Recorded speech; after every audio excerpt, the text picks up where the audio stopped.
দেশের সংবাদ মাধ্যম স্বাধীন আছে অথবা মুক্ত আছে, গণমাধ্যম মুক্ত আছে, এটা আসলে মনে করার কোনো সুযোগ নাই আর কি। আপনি দেখবেন যে আগস্ট থেকে এখন পর্যন্ত অনেক রকমের সংবাদ বাংলাদেশের গণমাধ্যমে এসেছে, বিশেষ করে বিশেষ কিছু পত্রিকা যেগুলো বিশেষ কিছু শিল্পগোষ্ঠী ওন করে থাকে, তারা এমন চটকদার সব কার্যক্রম করেন যা সাংবাদিকতার মানদণ্ডে আমার মনে হয় না যে কোনোভাবেই উত্তীর্ণ হয় আর কি। আর এছাড়া এই সংবাদপত্রের যেই মিডিয়া হাউসগুলো আছে এর মধ্যে কিছু তো আপনি এস্টাবলিশ করা হয়েছে নিজেদের উদ্দেশ্য চরিতার্থ করার জন্য।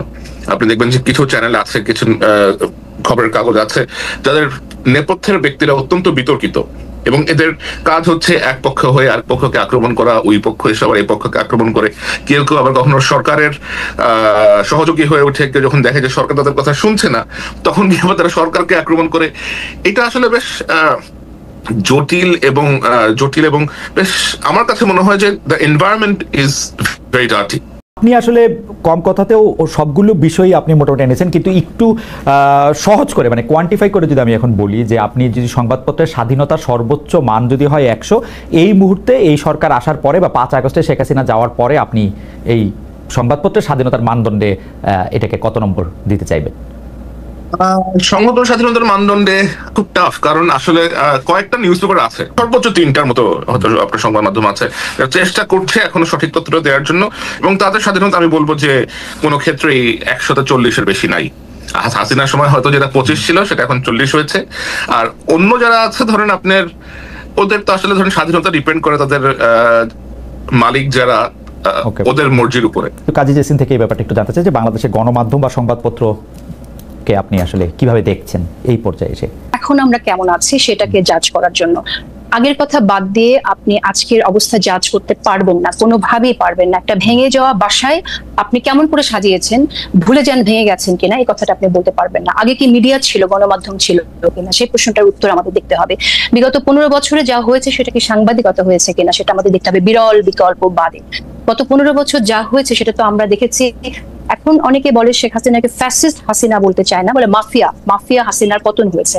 তো মাফিয়া আওয়ামী লীগ বা মাফিয়া হাসিনা যে শাসন 15 বছর করেছে, এই শাসনটা যে করতে পেরেছে এই জায়গাটায় তাদেরকে এনাবেল করেছে কারা? তারা কিন্তু আপনার এই মিডিয়ায় তাদেরকে সহযোগিতা করেছে 15 বছর শাসন করার জন্য। আমরা তো গণমাধ্যমকে বলি ফোর্থ স্তম্ভ, চতুর্থ স্তম্ভ। সেই জায়গা থেকে গণমাধ্যম হচ্ছে দর্পণ, একটা রাষ্ট্র কেমন চলছে, সরকার কেমন করছে সেটা দেখার দর্পণ হচ্ছে গণমাধ্যম। সেই গণমাধ্যম সেই দর্পণ দেখায় নাই, দেখিয়েছে মানবতার মা শেখ হাসিনাকে, দেখিয়েছে যে কাঁদো বাঙালি কাঁদো, বাঙালির চোখে পানি নাই, কিন্তু ফোর্স করেছে মিডিয়াতেও সারা মাস যদি শোক করে যে কাঁদো বাঙালি কাঁদো, অথচ তারা কখনোই গুম খুনের কথা তুলে ধরে নাই। এই যে আড়াল করা, এই আড়াল করার মধ্য দিয়ে মাফিয়াতন্ত্র কায়েমে একরকম সহযোগিতা করেছে এই গণমাধ্যম। সুতরাং আপনি কোনোভাবেই 15 বছরের এই সময়কে বাদ দিয়ে আপনি কি এখন জাজ করা পসিবল না। 15 বছরে যা হয়েছে সেটা সাংবাদিকতা ছিল না, 15 বছর যা ছিল সেটা মিডিয়া ছিল না। এখন যা হচ্ছে ভঙ্গুর একটা রাষ্ট্র, সম্পূর্ণ ধসে পড়া একটা রাষ্ট্র নতুন করে বিনির্মাণ করার জন্য যে প্রচেষ্টা, সেই প্রচেষ্টাটা আমরা ঠিকভাবে নিতে পারছি কিনা, সরকারের উদ্যোগ কি আমরা সাংবাদিকরা সেটা করতে পারছি কিনা, সেই জায়গাটায় যদি আমরা কথা বলি তখন মনে হয় কথা বলাটা সহজ হয়ে যায়। আমার মনে হয় যে আমরা চেষ্টা করছি, কিন্তু অনেক শস্যের মধ্যে ভূত যেহেতু রয়ে গেছে, কারণ আপনি এখানে বীজটা বপন যা হয়ে গেছে, সেই বীজের যে বপন আছে, যে বীজটা বপন আছে সেই বীজেরই চারা তো থাকবে। তো সেরকম একটা অবস্থা আছে। আপনি এখানে ব্যবস্থার যে সিস্টেমের মধ্যে আমরা আছি, সেই সিস্টেম যদি সম্পূর্ণরূপে ভেঙে দেয়া না যায়, সেই সিস্টেম থেকে যদি বের হয়ে আসা না যায়, তাহলে আপনি নতুন করে স্বপ্নের মধ্যে থেকে বলতে পারেন না যে সাংবাদিকরা সম্পূর্ণ স্বাধীন কিনা। সাংবাদিকরা সম্পূর্ণ স্বাধীন হবে কি করে? একটি ঘরের কি আপনার শুধুমাত্র পর্দাটা বদলালে হয়ে যাবে?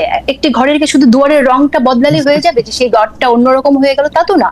আপনার ফাংশন করছে কারা, কিভাবে, সেখানে তো কোনো পরিবর্তন আসে নাই। সুতরাং আমরা যদি বলি যে অনেক কিছু পরিবর্তন আমরা আশা করছি, সেটাতে ইউটোপিয়ান চিন্তা হবে বলে আমার কাছে। এবার একটু প্রসঙ্গে আসি জেসিন, আপনার জন্য আমার স্পেসিফিক প্রশ্নটা যেটা ছিল সেইটাও আসলে এরকমই একটা প্রশ্ন। সেটা হচ্ছে যে আপনি বলছেন যে এই যে যারা স্বৈরাচার ছিল, যারা ফ্যাসিস্ট ছিল, তাদেরকে আসলে এনাবল করেছে কারা, মিডিয়া সহযোগিতা করে, মিডিয়া তাদেরকে সরকার কি করেছে সেইটা তারা আসলে দেখায় নাই, দর্পণ হিসেবে তাদের যে কাজ করা দরকার ছিল সেটা তারা করে নাই।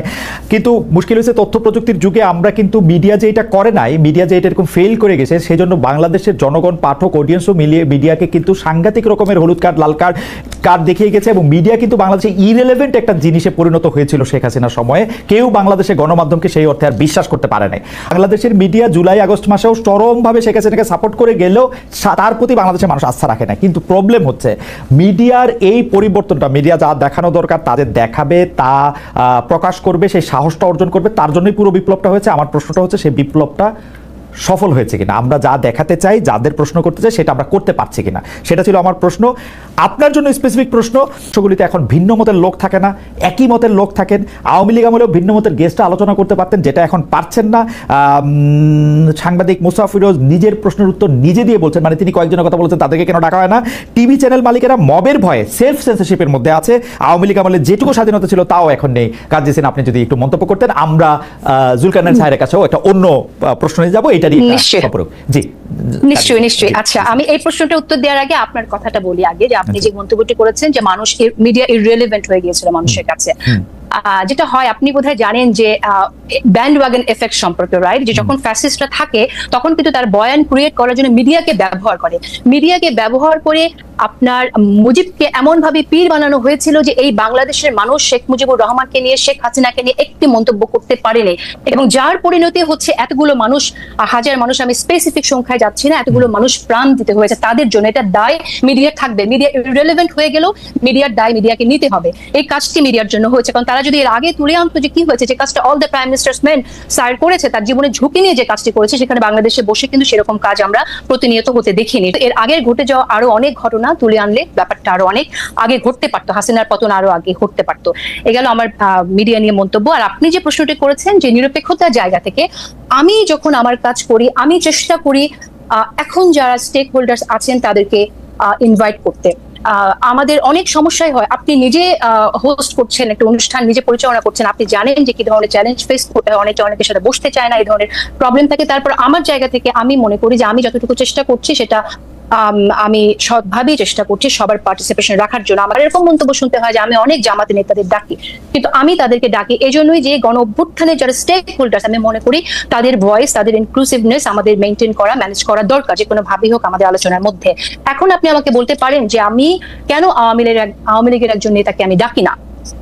সেটা যদি হয় আমার নিরপেক্ষতার লিটমাস টেস্ট, তাহলে আমি বলবো যে দুঃখিত, আমি আওয়ামী লীগের কোনো নেতা, অ্যাজ লং অ্যাজ আমি যতদিন পর্যন্ত তারা ক্ষমা না চাইছে তাদের অপকর্মের জন্য এবং জনমানুষ তাদেরকে গ্রহণ না করছে, আমি কেউ না তাদের ভয়েস মানুষের শোনানোর জন্য। আমি এই দায়িত্ব নেব না, এবং আমি দায়িত্ব নিতে আগ্রহীও না।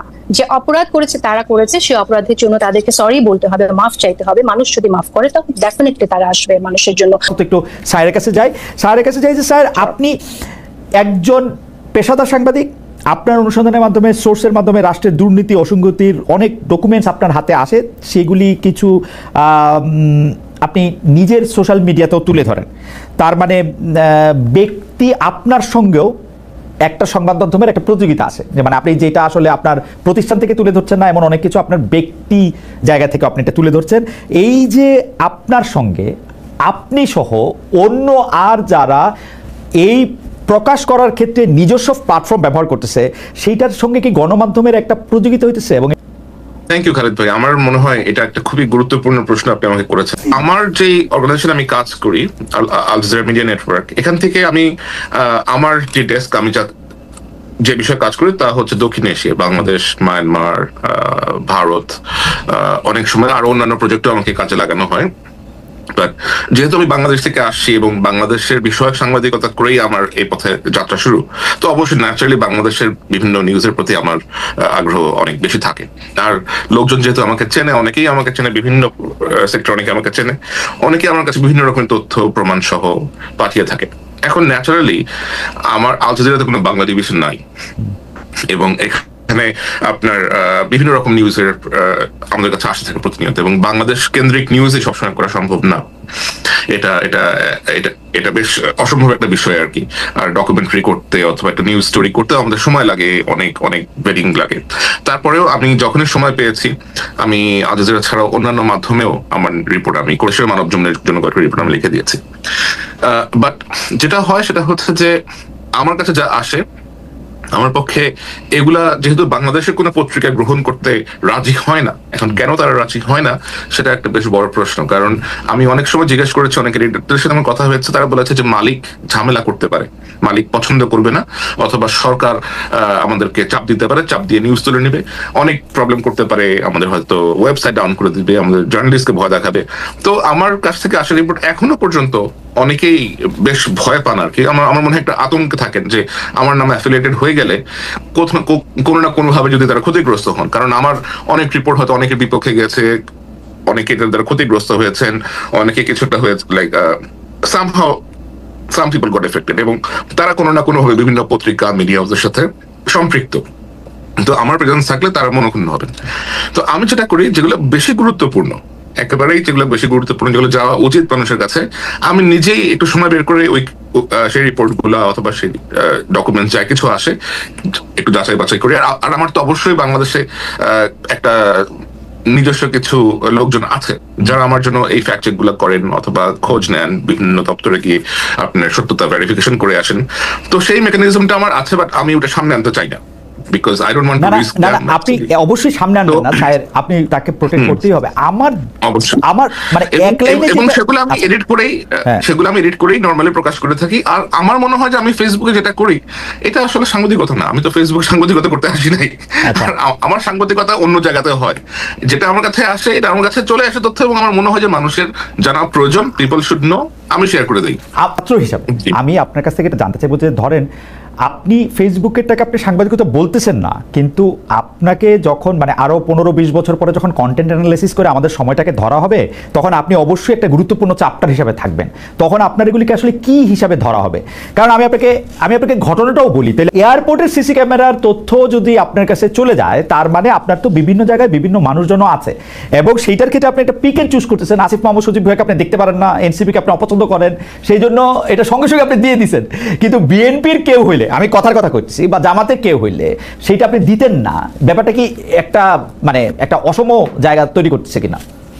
ব্যাপারটা মোটেও অসম জায়গা তৈরি করতেছে না, এবং আপনি একটা বেশ মজার একটা চ্যাপ্টার নিয়ে আসছেন। I will go back to the before one, যেটা বলতেছিলাম যে আজ থেকে 15-20 বছর পরে গেলে যখন এগুলো নিয়ে আলোচনা হবে, if I am alive or not, তখন এগুলো কি হিসেবে গণ্য হবে? তখন এগুলো এই হিসেবে গণ্য হবে যে বাংলাদেশে সাংবাদিকতা করাটা এতটাই ভীতিকর ছিল যে সাংবাদিকরা অমুক সাংবাদিকের জুলকারনাইন সায়েদ খানের রিপোর্ট নিত না, এই লোককে বাধ্য হয়ে অনলাইনে রিপোর্ট প্রকাশ করে দিতে হইতো, এটা এডিটেড বলেন, র বলেন, হোয়াট এভার ইট ইজ। তো অবস্থাটা এতটাই একটা ভীতির সিচুয়েশন আমাদের মধ্যে ক্রিয়েট হয়েছিল।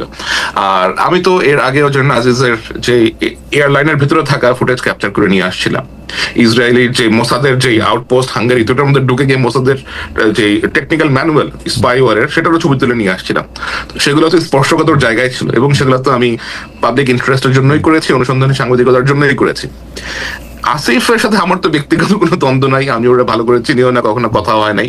এবং এনসিপির প্রতি আমার কি আছে না আছে, আমার মনে হয় সেটা এনসিপির 2-1 লিডার খুব ভালো করেই বলতে পারবে। তারা ভালো করেই জানে যে তাদের কোন জিনিস আমার সামনে আসার পরেও আমি তাদেরকে একটা দ্বিতীয় সুযোগ দিয়েছি, এটা তারা জানে।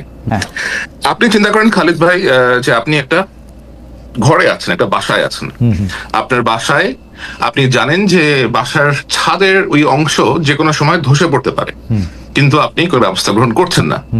আপনি দেখছেন, আপনি ব্যবস্থা গ্রহণ করছেন না, কারণ আপনি জানেন যে যদি এটা কমপ্লেন করেন না, আপনার বাসার যিনি মালিক আছেন অথবা বাসার যিনি কর্তা আছেন, তিনি হয়তো বিষয়টা নিয়ে আপনাকে বকাঝকা করবেন অথবা পছন্দ করবেন না, যে তুমি খরচ বাড়াইতে আসছো কেন।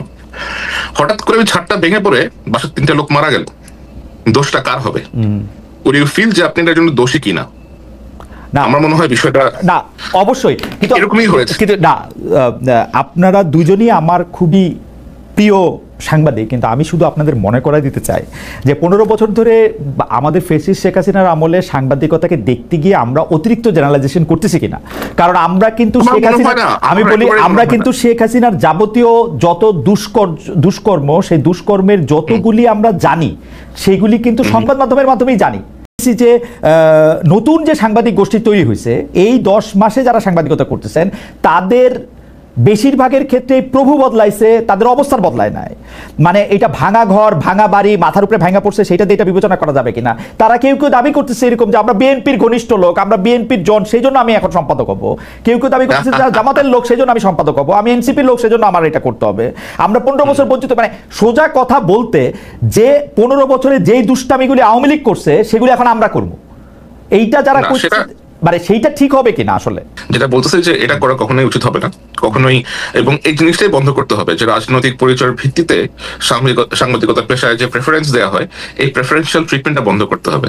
যে ব্যক্তি আপনার নিজের স্বাধীনতা, ইন্টিগ্রিটি এবং সততা বজায় রেখে এই পেশার মানটা ধরে রাখতে পারবেন, তাদেরকেই আসলে বিবেচনায় নেওয়া উচিত। এখন দেখেন আপনি যে 2014 সালে একটা ইলেকশন হয়েছে, আমাদের 2018 সালে একটা ইলেকশন হয়েছে, সেই ইলেকশন করার সময় গণমাধ্যম আসলে কতটা স্ট্রং ভূমিকা রেখেছিল সেটা কিন্তু আমরা দেখি নাই। হ্যাঁ, কিছু যখন একটা আওয়াজ তুলছি, যখন জিনিসটা সামনে চলে আসছে, তাও আমাদের মতো আপনার যারা দেশের বাইরে ছিল এদের হাত ধরে, তখন জিনিসটা নিয়ে আপনার আলাপ আলোচনা করা সহ ইজি হয়ে গেছে, because somebody has brought it to the light. But deliberately নিজের থেকে, যেমন ধরেন এসালমের নিয়ে যে এত কাণ্ড হলো, এসালমের মাধ্যমে যে ইসলামী ব্যাংকটা দখল করা হয়েছে রাষ্ট্রীয় আপনার গোয়েন্দা সংস্থা ব্যবহার করে, এটা তো প্রথমে রিপোর্ট করেছে আপনার দ্য ইকোনমিস্ট। এরপরে দেশের কয়েকটা পত্রিকা তাও চেষ্টা করেছে, কিছু জায়গা থেকে নিউজটাকে নামিয়ে নেওয়া হয়েছে। যেমন বিএনপির সালাউদ্দিন সাহেব, ওনাকে দেশের একটি সংস্থার র্যাব নিয়ে গিয়ে তাকে পিক করে আপনার বর্ডারের অপর সাইডে গিয়ে ছেড়ে দিয়ে আসছে। একটা পত্রিকা ছাড়া, নিউ এজ ছাড়া, সাংবাদিক মুক্তাদির রশিদ এবং ডেভিড বার্গম্যান ছাড়া এটা নিয়ে এত এক্সটেন্সিভ রিপোর্ট আর কেউ করতে পারে নাই। ডেভিড বার্গম্যানের পক্ষে বাংলাদেশে থাকা পসিবল হয় না, মুক্তাদির রশিদকেও বিভিন্ন জায়গাতে ডেকে নিয়ে গিয়ে হেনস্থা করা হয়েছে। সুতরাং আপনি যদি বলেন যে সবাই রাইট কাজটা করছে, সবাই আসলে কাজটা করে না। আপনি আরেকটা জিনিস খালেদ বেকরি চিন্তা করেন যে আমাদের দেশের পপুলেশন হচ্ছে 180 কোটি। 180 কোটি দেশের জনসংখ্যার মধ্যে থেকে 180 মিলিয়ন, লাইক 18 কোটি। 18 কোটি মানুষের মধ্যে আপনি দেখবেন যে আপনি হাতে গুনতে পারবেন অ্যাকচুয়ালি 20 থেকে 25টার মতো হয়তো সাংবাদিক আছে যারা গত 15 বছরে এক্সাক্ট কাজটা করার চেষ্টা করেছে, সামহাও দেশে থেকে হোক, দেশে বাইরে থেকে হোক। এই যে হাজার হাজার সাংবাদিক রেজিস্টার্ড আছে আপনার, এই ইউনিয়ন, ডিআরইউ বলেন, কত কমপক্ষে 100টার মতো ইউনিয়ন আছে, এরা কি কাজটা করছে?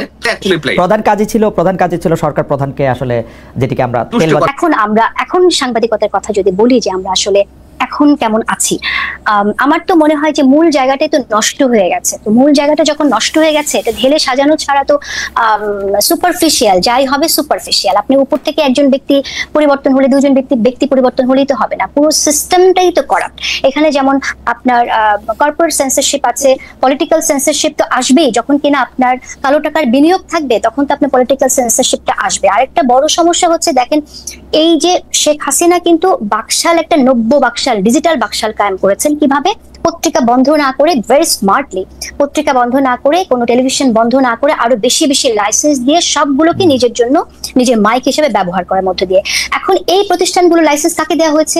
নিজেদের লোককে, যারা তার বিশ্বস্ত ব্যবসায়ী, যাদের সাথে ব্যবসায়িক লেনদেন আছে, বা মন্ত্রীর ভাই, তাদেরকে দেওয়া হয়েছে। এখন তো তাদের কাছে এই চ্যানেলগুলো আছে, তো এই চ্যানেলের কাছ থেকে আপনি কি পাবেন, কি আশা করবেন? এখন তারা যাই করবে, তাদের তো নিজেদের পাপেই এখন যা দেবে, সেটা তো আপনি নিষ্ঠাবান সাংবাদিকতা আশা করবেন না। সিদ্ধান্তগুলো তো আসবে আপনার নিজেদের ভুল থেকে, আতঙ্ক থেকে, ভয় সেখানে থাকবেই। সুতরাং আমার মনে হয় যে এটা যদি আমরা বলি যে এটা একটু আপনি ইলাবোরেট করবেন কিনা, কারণ এই জিনিসটা আমরা শুরু হয়েছে দেখছি যে বিএনপির আমল থেকে না বলে, যখন আসলে মানে 21 টিভি লাইসেন্স দেওয়া হলো, তারপরে যখন চ্যানেল আই লাইসেন্স দেওয়া হলো, এগুলি আওয়ামী লীগের আমলে দেওয়া হয়েছে। তারপরে যখন বিএনপি আসলো, বিএনপি কিন্তু পরপর বেশ কয়েকটা টিভি লাইসেন্স তাদের দলের লোকদেরকেই দিছে, একদম যারা তাদের ব্যান্ড ওয়াগন বাজাবে খুব সুন্দর করে তাদেরকেই দিছে।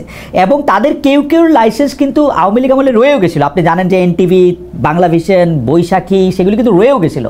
এনটিভি, বাংলা ভিশন, তারা একই মালিকানায় থাইকাও, মালিকানাটা কেন গুরুত্বপূর্ণ না সেটা আমি বলি, একই মালিকানা থাইকাও তারা শেখ হাসিনার আরও বেশি চামচামি করছে। এমনকি আওয়ামী লীগের মালিকানার টিভির চেয়েও বেশি চামচামি বিএনপির আমলের থেকে, বিএনপির যে মালিকানা ছিল সেগুলির থেকে আমরা দেখছি। তো এইটারও আপনি আসলে এটা কেমনে দেখেন? না, আমি শুধু শেষ প্রশ্নটা করি যে জেনারেল ওয়াকারুজ্জামান কি আসলে ডক্টর মোহাম্মদ ইউনূসের আন্ডার কমান্ডে আছেন, নাকি তিনি একটা স্বাধীন সার্বভৌম সেনাবাহিনী বা স্বাধীন সার্বভৌম সেনানিবাস গঠন করছেন, যে তিনি কারো কথা শুনছেন না? ব্যাপারটা না, এখন সেনাবাহিনীর প্রধান যিনি হন, সেনাবাহিনীর প্রধান তো তার নিজের যেই রাইট আছে সেটার মধ্যেই থাকবেন। এবং উনি যদি ওই ধরনের বেয়ারা টাইপ হতেন তাহলে ততদিন আমরা অন্য রকমের পরিস্থিতি দেখতাম বাংলাদেশে। আমরা তো ওরকম কোনো পরিস্থিতি এখনো দেখছি না বাংলাদেশে। উনি ওনার জায়গাতে আছেন, whenever he feels like। আমার মনে হয় উনি দেখা করেন। কিছুদিন আগেও দেখলাম যে দুজন বেশ হাসাহাসি করতেছে কোনো এক ঈদের প্রোগ্রাম, উনি ওনার ওয়াইফ নিয়েও গেছেন ওনার সাথে দেখা করতে। তো যদি এরকম রেশারেশি থাকতো তাহলে নিশ্চয়ই এগুলো হতো না। আর আপনাকে এটাও মনে রাখতে হবে যে ওনার আশেপাশে যত অফিসার আছে, পিজিআর আছে, এখানে এসএসএফ আছে, এরা তো সব বাংলাদেশ সেনাবাহিনী অথবা সশস্ত্র বাহিনীর সদস্য। তো যদি ওরকম কিছু থাকতো তাহলে নিশ্চয়ই বিষয়টা অন্যরকম হতো, তাই না? অ্যাবসলিউটলি। জেসিন, শেষ প্রসঙ্গ, জেনারেল ওয়াকারের সাথে সরকার প্রধান ডক্টর ইউনূসের একটা দূরত্বের কথা কল্পনা করা হয়। মূলত ডিসেম্বর মাসে ইলেকশন হবে নাকি পরে হবে নাকি জীবনে হবে না, ডক্টর ইউনূস চিরকাল থাকবেন, ওই প্রসঙ্গটা ধরে বেশি এটা সামনে এসছে। আপনি এটাকে কতটা বাস্তব মনে করেন? এটা তো একটা আসলে অ্যানালিটিক্যাল একটা জায়গায় যেতে হবে, এটা কল্পনা মানে আমাদের একটু অনুমান করেই বলতে হবে কিছু ইনফরমেশনের উপর বেস করে। আমরা তো আসলে দেখলাম যে মাঝখানে এরকম ঠিক একদম টাইমিংটা যদি দেখি, যে সময়টায় এই তথ্যটা সামনে আসলো যে প্রধান উপদেষ্টার সাথে জেনারেল ওয়াকারুজ্জামানের একটা দূরত্ব আছে, তিনি চান না প্রধান উপদেষ্টা হিসেবে তিনি দায়িত্ব নেই, এই ধরনের ইনফরমেশন আসলো সামনে, রাইট? এনসিপির দুজন নেতার সাথে দেখা হলো, তারপর উনি বলেছেন নির্বাচনের আওয়ামী লীগের পুনর্বাসনের কথা, এই ধরনের কথা সামনে আসলো। তো আমার যেটা মনে হয় যে সেনা প্রধান এবং প্রধান উপদেষ্টা এই নির্বাচন প্রশ্নে ওনাদের কোনো দূরত্ব আছে বলে আমার কাছে মনে হয়নি। এটা হয়তো কোনো এনসিপি নেতার মনে হতে পারে যে জেনারেল ওয়াকারুজ্জামান থাকলে নির্বাচন দিয়ে দিতে হবে, কারণ তিনি ওই উচ্চারণ করেছিলেন যে ডিসেম্বরের মধ্যে নির্বাচন দিতে হবে। আমরা যেটা জানি, আমাদের অ্যানালিসিস থেকে আমরা এটা বলতে পারি যে সেনাবাহিনী কিন্তু বিচ্ছিন্নভাবে থাকে না, সেনাবাহিনীকে কিন্তু বিশ্বের অন্যান্য দেশের সাথে কাজ করতে হয়, তাই না? যেমন আমাদের সরকার প্রধানকেও কাজ করতে হয়, সেনাবাহিনী প্রধানের সাথেও কিন্তু একরকম যোগাযোগ থাকে জাতিসংঘ থেকে শুরু করে অন্যান্য প্রতিষ্ঠানের। তো আপনি যদি বহির্বিশ্বের দিকে তাকান, তারাও কিন্তু চায় যেখানে ডেমোক্রেসি রিস্টোর হোক দ্রুত। সো ওই জায়গা থেকে এটা প্রধান উপদেষ্টা তো আপনি জানেন এখন বলেছে ডিসেম্বরের মধ্যে নির্বাচন প্রস্তুতির কথা, কারণ প্রধান উপদেষ্টাও তো যোগাযোগটা তো প্রধান উপদেষ্টার সাথেই হয়, যে বাইরের আন্তর্জাতিক যেটি চাপের কথা আমরা শুনছি যে এখানে আসলে, কারণ আমরা তো আসলে গ্লোবালাইজেশনের সময়ে বাস করছি, আমরা তো একে অপরের উপর নির্ভরশীল।